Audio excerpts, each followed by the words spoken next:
కీర్తనలు 27వ అధ్యాయం 4వ వచనం. యెహోవా యొద్ద ఒక్క వరము అడిగితిని, దానిని నేను వెదుకుచున్నాను. దావీదు దేవుని సన్నిధిలో నిలిచి దేవుని ఒక వరం అడిగినాడు. దాని గురించే ఈ కీర్తనలో అతను మాట్లాడుతున్నాడు. దేవుని దగ్గర అడిగిన వరం కొరకు ఏం చేస్తున్నాడంటే దావీదు దాని కొరకు దేవుని సన్నిధిలో తిరిగి వెతుకుతున్నాడు. మనము దేవుని సన్నిధిలో ఎన్నో అడుగుతూ ఉంటాం కదా. మనకు ఎన్నో ఆశలు, ఎన్నో ఆలోచనలు, ఎన్నో కోరికలు, ఎన్నో అవసరాలు కూడా మనకు ఉంటాయి. మనము దేవుని సన్నిధిలో అడుగుతున్నాము, మరి వాటి కొరకు వెతుకుతున్నామా? దావీదైతే అడగటం ఒకటే కాదు, వెతుకుతున్నాడు కూడా. మనము అడగటం ఎంత ముఖ్యమో దాని కొరకు వెతకడం కూడా అంతే ముఖ్యము. అయితే మనం ఎక్కడ అడుగుతున్నాము? అడిగిన చోటే మనం వెతకవలసిన అవసరత ఎంతో ఉన్నది. మనం అడిగేదేమో దేవుని సన్నిధిలో, వెతికేదేమో లోకంలో. అయితే మనం అనుకున్నవి, మనం కోరుకున్నవి, మనకు కావలసినవి మనము పొందుకోకపోవచ్చు. మనం దేవుని సన్నిధిలో అడిగి, దేవుని సన్నిధిలో వెతికి సమృద్ధి మనము పొందుకుందుముగాక. ఆమెన్. దేవుడు ఏమన్నాడంటే, మీరు వెదుకుడి మీకు దొరుకును, తట్టుడి మీకు తీయబడును అని అన్నాడు. యేసేను మనం వెతికితే ఆయన తప్పకుండా మనకు దొరికే దేవుడుగా ఉన్నాడు. ఏది మనం అడుగుతున్నామో, దేని కొరకు మనం అడుగుతున్నామో దాన్ని మనం ఆయన సన్నిధిలో వెతికినట్లయితే, మన సమయాన్ని, మనకున్న సమస్తాన్ని ఆయన సన్నిధిలో మనం వెచ్చించినట్లయితే తప్పకుండా అది మనకు దొరుకుతుంది. ఇంకా దేవుడు ఏమన్నాడంటే, నేను వెతకని వారికి దొరికి తిని అని అన్నాడు. వెతకని వారికి ఆయన దొరికిన దేవుడైతే మనము తప్పకుండా ఆయన వెతికినట్లయితే ఇంకా ఎంతో నిశ్చయంగా ఆయన మనకు దొరికేవాడుగా ఉన్నాడు. కాబట్టి మనం ఏది అడుగుతున్నామో దాన్ని ఆయన సన్నిధిలో మనము వెతికే వారంగా ఉందుముగాక. ఆమెన్. ఇంకా ఎంతోమంది భక్తులు కూడా బైబిల్ గ్రంథంలో దేవుని సన్నిధిలో ఏమైతే అడిగినారో అది ఆయన సన్నిధిలోనే వెతికిన వారుగా ఉన్నారు. ఎందుకు ఆయన సన్నిధిలోనే వెతకాలి అని అంటే, ఉదాహరణకి మనం చూస్తే ఒక జాలరి ఉన్నాడు అనుకోండి. తాను దేని కొరకు వెతుకుతున్నాడు అని అంటే ఒక చేప కొరకు వెతుకుతున్నాడు. అయితే అతను ఎక్కడ వెతకాలి? అతను సముద్రంలో వెతికితేనే అతనికి దొరుకుతుంది. అదే జాలరి వెళ్ళి తనకున్నటువంటి వలను పట్టుకొని వెళ్ళి నేల మీద ఇసుకలో వెతికితే అది దొరుకుతుందా? దాన్ని వెర్రితనము అని అంటారు. జాలరి ఎక్కడ వెతకాలి అంటే సముద్రంలో వెతకాలి. మనం కూడా మనం అడుగుతున్న దాని కొరకు ఎక్కడ వెతకాలి అంటే దేవుని సన్నిధిలో వెతకాలి. దేన్నైతే మనం అడుగుతున్నామో దేవుని సన్నిధిలో, అదే దేవుని సన్నిధిలో దాన్ని మనం వెతికినట్లయితే మనకు సమృద్ధిగా దేవుడు దయచేస్తాడు. మనుషుల దగ్గరికి వెళ్ళి మనం ఏదైనా అడిగినప్పుడు వారి దగ్గర మనకు దొరుకుతుందో లేదో, కానీ దేవుని సన్నిధిలో మనం దేని కొరకు అడిగినా అది తప్పకుండా ఆయన దగ్గర 100% దొరుకుతుంది. కాబట్టి ఆయన సన్నిధిలో అడిగి, ఆయన సన్నిధిలో వెతికి మనము సమృద్ధిని అనుభవించుదుము గాక. ఆమెన్. లోకంలో కూడా చాలామంది సాక్ష్యం వింటూ ఉన్నప్పుడు ఎంతోమంది భక్తుల గురించి నేను విన్నాను. ఏమని అంటే, వారు దేవుని సన్నిధిలో ఒక విషయాన్ని అడిగి దాని కొరకు వారు వెతికి వారు పొందుకున్నట్టుగా నేను సాక్ష్యాలు విన్నాను. కొన్ని ఉదాహరణకు మీతో షేర్ చేయాలనుకుంటున్నాను. ఒక దైవజనుడు, యవనసుడు, ఇంకా వివాహం కూడా కాలేదు. అతను చాలా వ్యసనాలతో ఉన్నప్పుడు దేవుడు అతన్ని పిలిచి, నీవు నా పని చేయాలి, నీవు అన్నీ మానుకొని అనేక మందికి ఆశీర్వాదకరంగా ఉండాలని చెప్పిన తర్వాత ఆ సేవకుడు వాటన్నిటిని మానుకొని అతను దేవుని సన్నిధిలో కనిపెడుతున్నాడు. నన్ను పని చేయమన్నావు కదా, నీ పని కొరకు నన్ను పిలిచాను అన్నావు కదా దేవా, మరి నేను ఏం పని చేయాలి, ఏం చేయాలి, ఎక్కడ పరిచయం చేయాలి, ఏ ప్రజల మధ్యలో చేయాలి అని అడుగుతూ ఉన్నప్పుడు, దేవుని సన్నిధిలో ఆయన స్వరం కొరకు కనిపెడుతున్నప్పుడు, ఆయన స్వరం కొరకు వెతుకుతున్నప్పుడు దేవుడు చెప్పినాడు, నీవు తెలుగు వ్యక్తివి అయినప్పటికీ నీవు తమిళుల మధ్యలో వాడబడవలసి ఉన్నది అని అన్నప్పుడు, దేవా అయ్యో నాకు తమిళ్ రాదే, నేనేం చేయాలి అని అన్నప్పుడు, నా సన్నిధిలో వెతికితే దొరకందంటూ ఏమీ లేదు. హల్లెలూయా. దేవుడు ఇలాగా మాట్లాడిన తర్వాత తమిళ్ బైబిల్ కొనుక్కొని వచ్చి దేవుని సన్నిధిలో కూర్చొని, దేవా నీ సన్నిధిలో నేను వెతుకుతున్నాను నీ కృప కొరకు, నాకు నీ కృప సమృద్ధిగా కావాలి.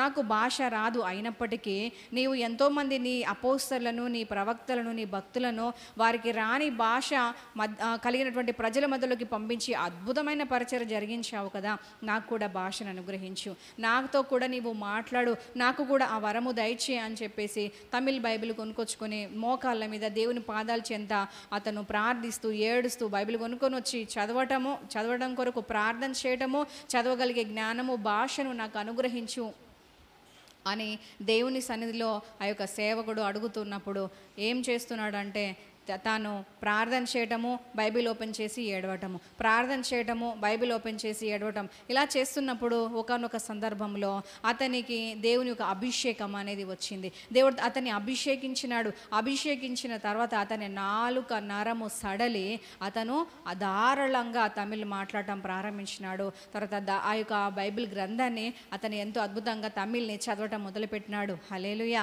దేవునికి అసాధ్యమైనది ఏదైనా ఉన్నదా? సర్వ శరీరులకు నేను దేవుడను, నాకు అసాధ్యమైనది ఏదైనా ఉన్నదా అని ప్రశ్నిస్తున్నాడు దేవుడు. దేవునికి అసాధ్యం అనేది ఏదీ లేదు కదా.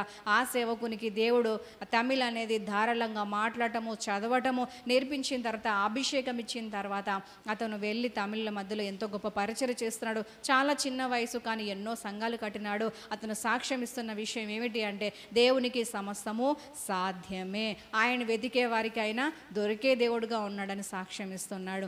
అవును, నేడు మనకు కూడా ఏదైతే కష్టతరంగా ఉందో, ఏదైతే సమస్యగా ఉందో, ఏది అందరి ద్రాక్ష పండుగలే ఉన్నదో, మనం ఏం చేయాలంటే దేవుని సన్నిధిలో అడగాలి. అడగటం ఎంత ముఖ్యమో, ఎంత తీవ్రంగా అడుగుతున్నామో అంతే తీవ్రంగా దేవుని సన్నిధిలో మనం వెతికితే, మన సమయాన్ని వెచ్చిస్తే ఆయన తప్పకుండా ప్రత్యక్షమయ్యే దేవుడుగా ఉన్నాడు. ఆయన తప్పకుండా అనుగ్రహించే దేవుడుగా ఉన్నాడు. ఇంకొక సాక్ష్యం ఏమిటంటే, జాయ్ చెరియన్ ఆంటీ హైదరాబాద్లో రామ్నగర్లో వారు సేవ చేస్తున్న విషయం మనందరికీ తెలిసిందే కదా. ఆ కుటుంబము వారు కేరళ నుంచి మిషనరీలుగా వచ్చి పరిచయం చేస్తున్నారు. అయితే ఆంటీని కూడా దేవుడు పిలిచిన తర్వాత, అయ్యో నేను తెలుగు ప్రజల మధ్యలో పరిచయం చేయాలంటే నాకు తెలుగు ఎక్కువగా రాదు, మాట్లాడటమే తక్కువ, ఇంకా తెలుగు బైబిల్ చదవటం అంటే ఇంకా నాకు అది చాలా కష్టతరము, నేను చేయలేను ఇది అని అన్నప్పుడు, దేవునికి అసాధ్యమైనది ఏదైనా ఉన్నదా? దేవుడు సమస్తము సాధ్యం గల వాడు, ఆయన సన్నిధిలో వెతికితే నీకు తప్పకుండా దొరుకుతుందని తన తల్లి బోధించినటువంటి ఒక మంచి మాటలను బట్టి, సూచించిన మార్గదర్శకత్వాన్ని బట్టి ఆ యొక్క సేవకురాలు ఏం చేసిందంటే, దేవుని సన్నిధిలో వెంటనే వెళ్ళి తెలుగు బైబిల్ సొసైటీ యొక్క బైబిల్ని కొనుక్కొచ్చుకొని తను కూర్చొని దేవుని సన్నిధిలో ప్రార్థిస్తున్నప్పుడు తన తల్లి తన కొరకు ప్రార్థిస్తే, అప్పుడే దేవుని అభిషేకము ఆ యొక్క సేవకురాల పైన దిగి తన నాలుక నరము సడలి అప్పుడు తను ధారాళంగా మాట్లాడటం మొదలుపెట్టింది. ధారాళంగా మాట్లాడటమే కాదు, ధారాళంగా తెలుగు బైబిల్ని చదవటము, ఇప్పటి కూడా ఆ పరిచర్య ఎంతో విస్తరించడం మన కన్నులారా మనము చూస్తూనే ఉన్నాం. దేవునికి సమస్తము సాధ్యమే. ఆయన మన నాలుక నరము సడలించినట్టయితే దాన్ని ఎవరు కూడా తిప్పివేయలేరు. వాక్యం సెలవిస్తుంది కదా, దేవుడు కార్యం చేయగా తిప్పివేయగలవాడు ఎవ్వడూ లేడు అని వాక్యం సెలవిస్తుంది. నిజమే, ఈరోజు మన విషయంలో ఎక్కడెక్కడ సడలింపు జరగాలో, ఎక్కడెక్కడ వంకర పరిస్థితి ఉన్నదో, యేసు నామం పెట్ట ప్రతిది కూడా సడలింపు జరుగునుగాక, ప్రతిది కూడా సరి అగు త్రోవలో నడిపించబడునుగాక, ప్రతి మార్గము మన కొరకు అది సరళం అవ్వునుగాక, యేసు నామములో ఇది జరుగునుగాక. ఆమెన్. బైబిల్ గ్రంథంలో కూడా ఒక వ్యక్తి విషయంలో దేవుడు నాలుక నరము సడలించి అతనికి మాట దయచేసినాడని వాక్యం సెలవిస్తుంది కదా. నాలుక నరము సడలినప్పుడు ఏం జరుగుతుంది అంటే, అప్పటి వరకు జరగనటువంటి అద్భుతం జరుగుతుంది మన శరీరంలో. అప్పటి వరకు మనం మాట్లాడని మాటలు మాట్లాడుతుంటాం. ఇక చెవిటి తనము తర్వాత మూగతనము కలిగినటువంటి వ్యక్తి విషయంలో దేవుడు నాలుక నరము సడలించినాడు. ఆ తర్వాత ఇంకొక వ్యక్తి విషయంలో కూడా దేవుడు నాలుక నరము సడలించినాడని వాక్యం సెలవిస్తుంది కదా. ఎవరు? జకరియా కదా. బాప్తిస్మం ఇచ్చి యోహాను యొక్క తండ్రి అయినటువంటి జకరియా. ఆయన ఏం చేసినాడంటే, దేవుని దూత ప్రత్యక్షమైనప్పుడు దేవుడు నీ జీవితంలో ఈ యొక్క గొప్ప కార్యం చేయబోతున్నాడని చెప్పినప్పుడు అతను నమ్మలేకపోయినాడు, అవిశ్వాసపడ్డాడు, అల్ప విశ్వాసం పెట్టుకున్నాడు. ఎందుకు అంటే, వృద్ధాప్యం వచ్చేసింది, ఇక నా వల్ల ఏమవుతుంది అని అనుకున్నాడు. మనం కూడా కొన్ని సందర్భాల్లో మన పరిస్థితులన్నీ చేదాటిపోయినప్పుడు, పరిస్థితులన్నీ ప్రతికూలంగా ఉన్నప్పుడు, నా వల్ల ఏం జరుగుతుందిలే, నేను ఏం చేయగలనులే, నా వల్ల ఏ మంచి కార్యము జరగదు, నేను ఏ పార్టీ వాడిని లేదా నేను ఏ పార్టీ దాన్ని, నా బ్రతుకు ఏ పార్టీది, నా బ్యాక్గ్రౌండ్, నా ఫినాన్షియల్ స్టేటస్ ఏ పార్టీది అని మనం అనుకుంటూ ఉంటాం. కానీ మనకు అసాధ్యమే కావచ్చు, కానీ దేవునికి సమస్తము సాధ్యమే. గబ్రియేల్ దూత ఆ యొక్క జకర్యాతో మాట్లాడి, నేను దేవుని సన్నిధిలో నిలుచు గబ్రియేల్ను, నేను నీకు ఈ శుభవర్తమానం తెలియజేయడానికి నేను పంపించబడ్డాను, నా చేత చెప్పబడిన ఈ మాటలు వాటి కాలం అందు అవే నెరవేరును, కానీ నువ్వు నమ్మలేదు కాబట్టి, అవిశ్వాసం చూపించినావు కాబట్టి ఇది జరిగేంత వరకు నీవు మౌనంగా ఉంటావు అని చెప్పేసి దూత చెప్పడం జరిగింది. ఏవైతే మనలో పాతుకుపోయిన అవిశ్వాసపు క్రియలు, ఆలోచనలు, తలంపులు ఉన్నవో యేసు నామములో అవి పెకిలించవేయబడును గాక. ఆమెన్. మనం విశ్వాసంతో నింపబడుదుము గాక. దేవుని యొక్క అద్భుత కార్యములు మనందరి జీవితాల్లో మనము చూచుదుముగాక. ఆమేన్. జకర్యా కొద్ది రోజులు మౌనంగా ఉన్నాడు. ఎప్పటి వరకు అని అంటే యోహాను పుట్టేంత వరకు. యోహాను పుట్టిన తర్వాత అతని తల్లి అతనికి యోహాను అను పేరు పెట్టినప్పుడు ఆ టైంలో జకర్యాకి మరలా దేవుడు ఏ కార్యం జరిగించినాడంటే అతని నాలుక నరము సడలించినాడు. హల్లెలూయా. అతను నమ్మలేకపోయినప్పుడు అతని నాలుక సడలింపు జరిగింది, మాట్లాడలేకపోయినాడు. ఎప్పుడైతే దేవుడు చెప్పిన కార్యం జరిగిందో అతను మనసులో దేవుని స్తుతిస్తున్నాడు. దేవుడు ఎంత గొప్పవాడు, నా విషయంలో గొప్ప కార్యం చేసినాడని చెప్పేసి లోపల స్తుతిస్తున్నప్పుడు, ఆశ్చర్యపడుతున్నప్పుడు దేవుడు మరలా తిరిగి జకర్యా నాలుక నరాన్ని సడలించినప్పుడు తిరిగి మాట్లాడగలిగినాడు. అతడు ప్రవచించగలిగినాడు. జరగబో సంగతులన్నిటినీ అతను చెప్పగలిగినాడు. బాప్తిస్మ ఇచ్చి యోహాను ఏ విధంగా దేవుని కొరకు నిలబడబోతున్నాడో, దేవుని కొరకు ఎటువంటి కార్యములు చేయబోతున్నాడో అతను ప్రవచించి, దేవుని కొరకు ప్రవచించి, యేసే గురించి కూడా ప్రవచించి అతను ఆ ప్రవచనాలు ప్రకటించి దేవుణ్ణి స్తుతించటం జరిగింది. మన జీవితంలో ఏ విషయంలో మన నాలుక నెగిటివ్గా మాట్లాడుతుందో ప్రతి విషయంలో యేసు నామములో సడలింపు జరిగి మనము అద్భుతంగా ప్రవచనాలు ప్రకటించే వారంగా, మనం దేవుని యొక్క ఆశ్చర్య కార్యములు వివరించే వారంగా, దేవుని కృపను వివరించే వారంగా, దేవుని మహిమను ప్రకటించే వారంగా మనము ఉందుముగాక. ఆమేన్. జకర్యా విషయంలో అలాగ జరిగిన తర్వాత జకర్యా ఆ నాలుక నరము సడలిన తర్వాత దేవుని కొరకు మహిమను అనేది ప్రకటించడం అనేది జరిగింది. ఇంకా చాలామంది వ్యక్తులు కూడా బైబిల్ గ్రంథంలో వారి యొక్క ఏదైతే దేవుని సన్నిధిలో అడిగినారో వారి కోరిక ఏమై ఉందో, వారి ఆశ ఏమై ఉందో, వారి తలంపు ఏమై ఉందో, వారు దేవుని ఏం అడిగినారో దాని విషయంలో దేవుని సన్నిధిలో వెతికినప్పుడు వారు సమృద్ధిని అనుభవించినారు. వారు ఉదాహరణకు ఎవరై ఉన్నారు అని అంటే పౌలు, అపోస్తలుడైన పౌలు కూడా ఏమన్నాడంటే, నేను ఏది చేయాలనుకుంటున్నానో దేవా నేను అది చేయలేకపోతున్నాను, ఏమి మాట్లాడాలనుకుంటున్నానో దేవా మాట్లాడలేకపోతున్నాను, నీ కొరకు ఎంత పరిగెత్తాలనుకుంటున్నానో నేను దాన్ని చేయలేకపోతున్నాను, నాకు ఆశ ఉంది కానీ ఆచరణ అనేది నా వల్ల సాధ్యం కావటం లేదు అని అంటున్నాడు. మనం కూడా కొన్ని సందర్భాల్లో ఎంతో ప్రార్థన చేయాలనుకుంటాం, దేవుని కొరకు ఎంతో పరిగెత్తాలనుకుంటాం, దేవుని కొరకు ఎంతో పని చేయాలనుకుంటాం, కానీ అనుకున్నది మన హృదయంలో అలాగే ఉండిపోతుంది. మనం ప్రార్థన చేయలేము, మనం ప్రభు కొరకు పని చేయలేము, మనం ప్రభు కొరకు పరిగెత్తలేము. అలాంటప్పుడు మరి పౌలు ఎలా ఉన్నాడు? అలాగే మౌనంగా ఉన్నాడా?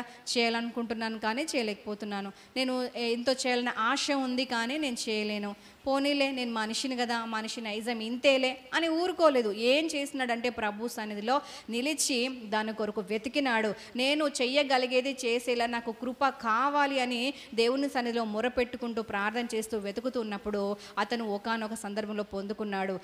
పౌలు భక్తుడు ఏమని విశ్వసించినాడంటే ఆత్మ ద్వారా జరిగించే క్రియల్ని బట్టి మనం శరీర క్రియలు మనము జయించగలుగుతాము అని అతను నమ్మగలిగినాడు. కాబట్టి ఆత్మానుసారంగా ప్రవర్తించాడు, శరీర క్రియలను అతను జయించగలిగినాడు. ఈరోజు మన విషయంలో ఎక్కడ శరీర క్రియలు ఎలుబడి చేస్తున్నావో ఆత్మానుసారమైన క్రియల ద్వారా ఆ శరీర క్రియలను మనము జయించే వారంగా ఉందుముగాక.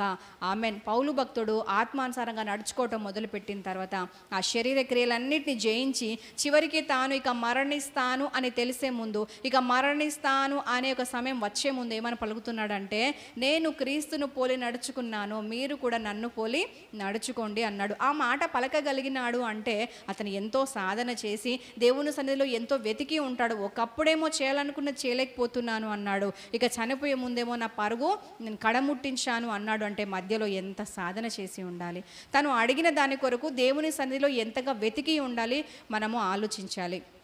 మనం కూడా మన చేత కానిది మనం ఏం చేద్దామంటే ప్రభు చేతికి అప్పగించుదాం. మన చేత కానిది మనం ప్రభు ద్వారా పొందుకుందాం. మనకు సాధ్యం కాకపోవచ్చు కానీ ప్రభువుకు అన్నీ సాధ్యమే. కాబట్టి ఏం అడుగుతున్నామో దాని కొరకు ప్రభు సన్నిధిలో మనం సమయం వెచ్చిస్తే తప్పకుండా ఒకానొక రోజు పౌలు భక్తుడు విశ్వాసంతో పలికినట్టుగా మనం కూడా పలకగలుగుతాం. కాబట్టి ఈరోజు మనం దేని కొరకు అడుగుతున్నామో దాన్ని వెతికి సమృద్ధిగా పొందుకుందుముగాక. ఆమెన్. ఇంకా మనము ఈ యొక్క కీర్తన రాసినటువంటి దావీదు గురించి కూడా మనం ఆలోచన చేస్తే దావీదు దేవుని సన్నిధిలో అడిగి నేను వెతుకుతున్నాను అన్నాడు కదా. దేవుని సన్నిధిలో ఏం అడిగినాడు అని అంటే, దావీదు భక్తుడు అతను నీ యొక్క పరిశుద్ధాత్మను నా యొద్ద నుంచి తొలగించకు, నీ రక్షణానందంతో నన్ను నింపు, నన్ను నీ సన్నిధి నుంచి తోలివేయకు, ఈ పాపమును పరిహరించు, నేను తప్పు చేసి ఉన్నాను, అపరాధము అతిక్రమంలో చిక్కుకొని ఉన్నాను, నన్ను విడిపించు అని చెప్పేసి ప్రార్థించినాడు. ఏదైతే తను అపరాధం చేసినాడో దాని విషయంలో ఇంకెప్పుడు నేను చేయకుండా నాకు నీ సహాయం కావాలి. పాపము నా కన్నుల ఎదుట ఉండకుండా నీ వాక్యాన్ని నా కన్నుల ఎదుట ఉంచుకుంటున్నాను, నా హృదయంలో నీ వాక్యం ఉంచుకుంటున్నాను, నా హృదయంలో నీ కృపను భద్రపరుచుకుంటున్నాను అని చెప్పేసి పలకగలుగుతున్నాడు. అతను కూడా తప్పు చేసి దావీదు జీవితంలో ఒక మచ్చ తెచ్చుకున్నప్పుడు, అతనికి బాధ కలిగినప్పుడు, తన హృదయం నొచ్చుకున్నప్పుడు దేవుని దగ్గర ప్రార్థించడం మొదలుపెట్టినాడు.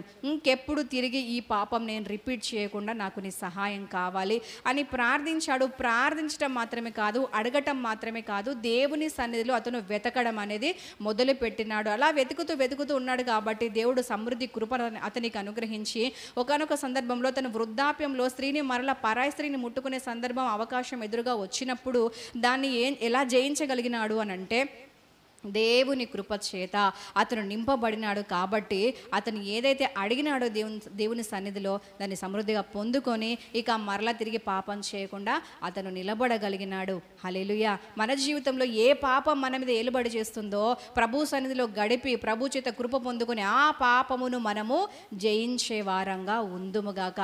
ఏ చెడ్డ మచ్చ మన జీవితంలో కలిగిందో అది కనుమరుగై పోయేంతగా మన జీవితాన్ని పరిశుద్ధపరచుకొని పవిత్రత కలుగజేసుకొని దేవుని సన్నిధిలో పరిశుద్ధులంగా, పవిత్రముగా, నిందారహితులముగా, నీతిమంతులముగా మనము వర్ధిల్లుదుముగాక. ఆమెన్. ఇంకా అంతేకాకుండా దావీదు భక్తుడు ఏమంటున్నాడంటే, నీ సన్నిధిలో నిత్యము నిలిచే కృప నాకు కావాలి, నీ మందిరంలో నిత్యము నిలిచే భాగ్యము నాకు కావాలని అన్నాడు. ఏదైతే అడిగాడో దాని కొరకు వెతుకుతున్నాడు. ఎవరైనా వచ్చి దేవుని సన్నిధికి వెళ్దాం, మందిరానికి వెళ్దాం అన్నప్పుడు నాకు టైం లేదులే, నేను రాజుని కదా, నాకు ఎన్నో అవసరాలు ఉన్నాయి, నేను సైన్ చేయవలసిన సంతకాలు ఎన్నో, నేను సైన్ చేయవలసిన ఫైల్స్ ఎన్నో ఉన్నాయి, నాకు ఎన్నో ప్రాజెక్టు వర్కులు ఉన్నాయి, నాకు చాలా బాధ్యతలు ఉన్నాయి అని తప్పించుకోకుండా దేవుని సన్నిధికి వెళ్ళే అవసరత వచ్చినప్పుడు అన్నిటిని పక్కన పెట్టి దేవుడే నాకు సమస్తము, దేవుడే నాకు ఫస్ట్ అని చెప్పేసి దావీదు భక్తుడు తాను ఏదైతే అడిగినాడో అది ఎదురుగా వచ్చినప్పుడు దాన్ని వెతుక్కుంటూ వెళ్ళి దాన్ని పొందుకున్నాడు. ఆ విధంగా తన సాక్షి జీవితాన్ని కాపాడుకున్నాడు. ఈరోజు మనం దేని కొరకు దేవుని సన్నిధిలో అడుగుతున్నామో దాని కొరకు మనము దేవుని సన్నిధిలో వెచ్చించి సమృద్ధిగా పొందుకునే వారంగా మనం ఉందుముగాక. ఒక కవి అన్నాడు కదా, ఏదియు తనంతట తానై నీ దరికి రాదు, శోధించి సాధించాలి అని అన్నాడు. నిజంగా ఒక అన్యుడైన ఒక కవికి అర్థమైంది, మనం ఏదైనా పొందుకోవాలంటే శోధించి దాన్ని సాధించాలి, దాని కొరకు ప్రయాస పడాలని. ఈరోజు మనం క్రైస్తవులుగా మనకెందుకు అర్థం కావటం లేదు, ఏదైనా విషయం పొందుకోవాలంటే, ఏదైనా వస్తువు పొందుకోవాలంటే, ఏదైనా మేలు పొందుకోవాలంటే, దేవుని సన్నిధిలో మనం అడిగిందే మనం పొందుకోవాలి అని అంటే మనము దాని కొరకు వెతకాలి, దేవుని సన్నిధిలో మనం వెతకాలి, శోధించాలి, దాని కొరకు ప్రయాస పడాలి, దాని కొరకు వెచ్చించాలి అనే విషయము మనకు ఎందుకు అర్థం కావటం లేదు. మనల్ని మనం పరీక్షించుకుందాం. మనము ఏది దేవుని సన్నిధిలో అడుగుతున్నామో దాని కొరకు మనము వెతికే వారంగా ఉందుముగాక. మనం దేవుని సన్నిధిలో ఏం అడుగుతున్నాం? అభిషేకం కావాలని అడుగుతున్నామా? అభిషేకం కావాలని చెప్పేసి మనకి ఇష్టమైన పనుల్లో మన ఇష్టానుసారంగా మనం తిరుగుతూ ఉంటే అభిషేకం మనం వెతుక్కుంటూ రాదు. కానీ మనము దేవుని సన్నిధిలో సమయాన్ని వెచ్చించి ప్రభు చెంత ఉండి మనం అభిషేకాన్ని పొందుకుందుముగాక. ఆమెన్. దేవుడు తన శిష్యులకు తను ఆరోహణమే వెళ్తున్నప్పుడు ఏం చెప్పాడు?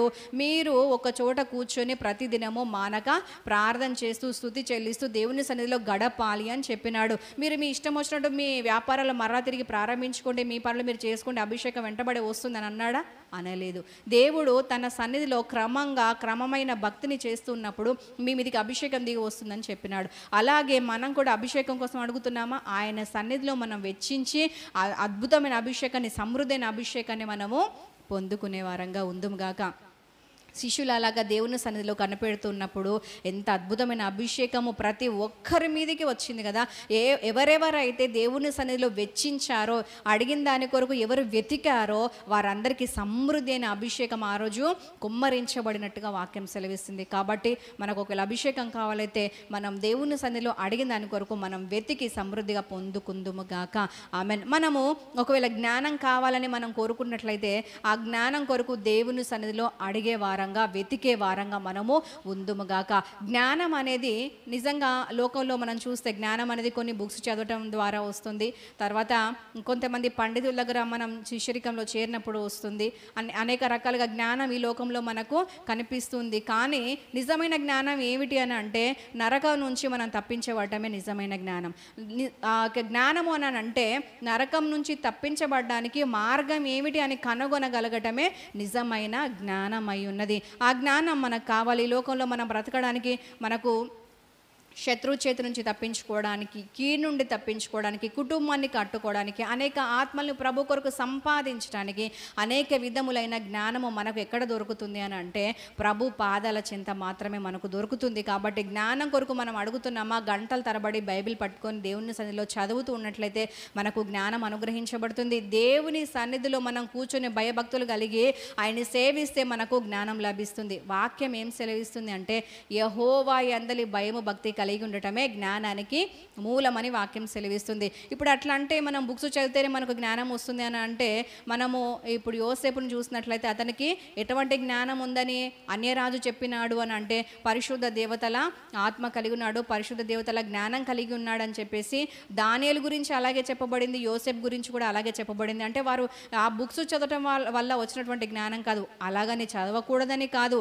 మనకు ఎంతవరకు ఎక్కడ జ్ఞానం అవసరమో అంతవరకు దాన్ని మనకు దొరికిన కొలది మనం సంపాదించుకుంటూనే ఉండాలి. ఇంకా అంతకు మించి ఈ లోకంలో శ్రమలకు మించి, కష్టాలకు మించి ఆత్మీయతకు సంబంధించిన జ్ఞానం మనకు కావాలి అని అంటే, అన్నింటిని మించి పోరాటంలో విజయం పొందే జ్ఞానం మనకు కావాలి అంటే, శత్రువుకు మించిన జ్ఞానం కావాలంటే తప్పకుండా అది ప్రభు పాదాల చెంత మాత్రమే మనకు అది దొరుకుతుంది. ఈ లోకంలో బ్రతకడానికి కావలసిన జ్ఞానము మనకు అవసరమే. శత్రువుకు మించిన జ్ఞానము, ఆత్మల లోకంలో జరిగే యుద్ధంలో విజయం పొందుకోవడానికి అవసరమైన జ్ఞానం కూడా మనకు అవసరమే. ఇవన్నీ జ్ఞానములు, ఇట్టి విధమైన జ్ఞానములు మనం పొందుకోవాలంటే ఏం చేయాలంటే కేవలం ప్రభు పాదాల చెంత మనం కూర్చున్నట్లయితే, గంటల తరబడి వెచ్చించినట్లయితే మనకు తప్పకుండా ఆయన జ్ఞానాన్ని ఇస్తాడు. కాబట్టి ఈరోజు మనం నేర్చుకుంటున్న అంశం ఏమిటి అని అంటే మనము దేవుని సన్నిధిలో ఏది అడుగుతున్నామో దాని కొరకు ఆయన సన్నిధిలో మనం వెతకాలి, మనం సమయం వెచ్చించాలి. అలాగా వెచ్చించినట్లయితే తప్పకుండా మనం అడిగిన దాన్ని దేవుడు మనకు అనుగ్రహిస్తాడు. ఇంకా మనం ఒకవేళ సేవకులమైతే, పరిచర్య చేసే వారమైతే ప్రభు ప్రత్యక్షతలు కావాలనుకుంటున్నామా, అనేక ఆత్మలు కావాలనుకుంటున్నామా, మందిర నిర్మాణం జరగాలనుకుంటున్నామా, ప్రభు యొక్క చిత్తం తెలుసుకోవాలనుకుంటున్నామా, విశ్వాసులమైతే మనం ఇంకా దేని కొరకు అడుగుతున్నాము, చిన్నవారమైతే దేని కొరకు అడుగుతున్నాం, పెద్దవారం ఏ అవసరాన్ని బట్టి అడుగుతున్నాం, ఎవరము దేన్ని బట్టి మనం దేవుణ్ణి ఏది అడుగుతున్నామో దాని కొరకు మన సమయాన్ని ప్రభు పాదాల చెంత వెచ్చించినట్లయితే తప్పకుండా ఆయన మనకు సమృద్ధిని అనుగ్రహిస్తాడు. కాబట్టి ఇక్కడ నుంచి ఇప్పటివరకు మన లైఫ్ ఎలాగా కొనసాగిందో తెలియదు, కానీ సమృద్ధిగా మనము ఆయన దగ్గర పొందుకోవడానికి ఆయన దగ్గర మన సమయాన్ని వెచ్చించే వారంగా ఉందుముగాక. ఆమెన్. యేసయ్య ఏమని సెలవిస్తున్నాడు అని అంటే ఆయనకి పక్షపాతము లేదు. ఎవరైతే ఆయన వెతుకుతారో వారికి సమృద్ధిగా ఆయన దొరికే దేవుడు. ఎవరైతే ఆసక్తితో దేవుని సన్నిధిలో వెతుకుతూ ఉంటారో ఆసక్తిని బట్టి, వారు కలిగి ఉన్నటువంటి పట్టుదలను బట్టి దేవుడు తప్పకుండా వారు అడిగేది న్యాయపరమైన ప్రతిదీ ఆయన అనుగ్రహించే దేవుడుగా ఉన్నాడు. ఏదైనా నీకు కావాల్సిన దాన్ని బిగబట్టిందా, లేకపోతే ఎవరైనా నీకు కావాల్సిన దాన్ని, రావాల్సిన దాన్ని బిగబట్టినారా, నువ్వు దేవుని సన్నిధిలో అడిగినట్లయితే తప్పకుండా దేవుడు బిగబట్టిన వారిని గద్దిస్తాడు నీ కొరకు. యెషయా గ్రంథము 43వ అధ్యాయము 6వ వచనంలో వాక్యం ఏం సెలవిస్తుందంటే, అప్పగింపుమని ఉత్తర దిక్కునకు ఆజ్ఞ ఇచ్చేదను, బిగబట్టవద్దని దక్షిణ దిక్కునకు ఆజ్ఞ ఇచ్చేదను, దూరము నుండి నా కుమారులను, బూదిగంతముల నుండి నా కుమార్తెలను తెప్పించుము అని దేవుడు ఇక్కడ ఆజ్ఞాపిస్తాను అని చెప్తున్నాడు. మనకు కావలసింది ఉత్తర దిక్కు నుంచి రావాలా, దక్షిణ దిక్కు నుంచి రావాలా, పడమరం నుంచి రావాలా, ఏ దిక్కు నుంచి నీకు సహాయం రావాల్సి ఉంది దిక్కులకు ఆజ్ఞాపిస్తున్నాడు. ఏ దిక్కును నా పిల్లలకు రావాల్సిన మేలును బిగబట్టవద్దు. వారు ఎవరైనా సరే, అది ఏదైనా సరే, మనకు చెందవలసింది, మనకు రావాల్సింది, దేవుడు దానికి బిగబట్టకూడదని ఆజ్ఞాపిస్తున్నాడు. అది ఎప్పుడు జరుగుతుంది, మన సమృద్ధికి ఎప్పుడు అనుభవిస్తాము అని అంటే దేవుని సన్నిధిలో అడిగిన దాని కొరకు మనము వెతికినప్పుడు సమృద్ధిని మనము అనుభవిస్తాము. కాబట్టి ఈరోజు మనకు సంబంధించింది ఎక్కడ బిగబట్టబడిందో, ఏది ఆపబడిందో, ఏది అణచబడిందో యేసు నామములో సమృద్ధిగా దేవుడు మనకు వాటిని అనుగ్రహించునుగాక, మనము పొందుకుందుముగాక, మనం తృప్తి చెందుదుముగాక. ఆమెన్. ఈరోజు యొక్క వాక్య భాగం ఏమై ఉన్నది అని అంటే, దావీదు భక్తుడు అన్న మాటను బట్టి మనము ధ్యానం చేయడం జరిగింది. మూల వాక్యం ఏమిటి అని అంటే, దావీదు దేవుని దగ్గర ఒక వరం అడిగాడు, దాని కొరకు ఆయన సన్నిధిలో వెతుకుతున్నాడు. ఎంతోమంది భక్తులు కూడా దేవుని దగ్గర అడిగిన వరం కొరకు వారు శ్రద్ధగా వెతికినారు. వారు శ్రద్ధగా వెతికినప్పుడు దేవుడు సమృద్ధిగా వారికి దయచేసినాడు. కాబట్టి మనం కూడా ఈరోజు ఏం అడుగుతున్నామో, ఇప్పుడు మనం విన్న అవే కాకుండా ఇంకా మన పరిస్థితిని బట్టి, మనకున్నటువంటి సర్కిల్ని బట్టి, లేకపోతే మన ఫ్యామిలీ బ్యాక్గ్రౌండ్ బట్టి, మనకున్న అవసరాలు, ప్రజెంట్ సిచ్యువేషన్ బట్టి మనం ఏం అడుగుతున్నామో దాని కొరకు ప్రభు సన్నిధిలో మనం వెతికినట్లయితే, మన టైం వెచ్చించినట్లయితే తప్పకుండా దేవుడు శ్రేష్టమైనవి, అతి విలువైనవి దేవుడు మనకు అనుగ్రహించబోతున్నాడు. కాబట్టి మనము ఇక నుండి ఏదైతే అడుగుతున్నామో దాని కొరకు శ్రద్ధగా వెతికి సమృద్ధిని అనుభవించుదుము గాక. దేవుడు అటువంటి కృప మనందరికీ ధారాళంగా దయచేయును గాక. ఆమెన్.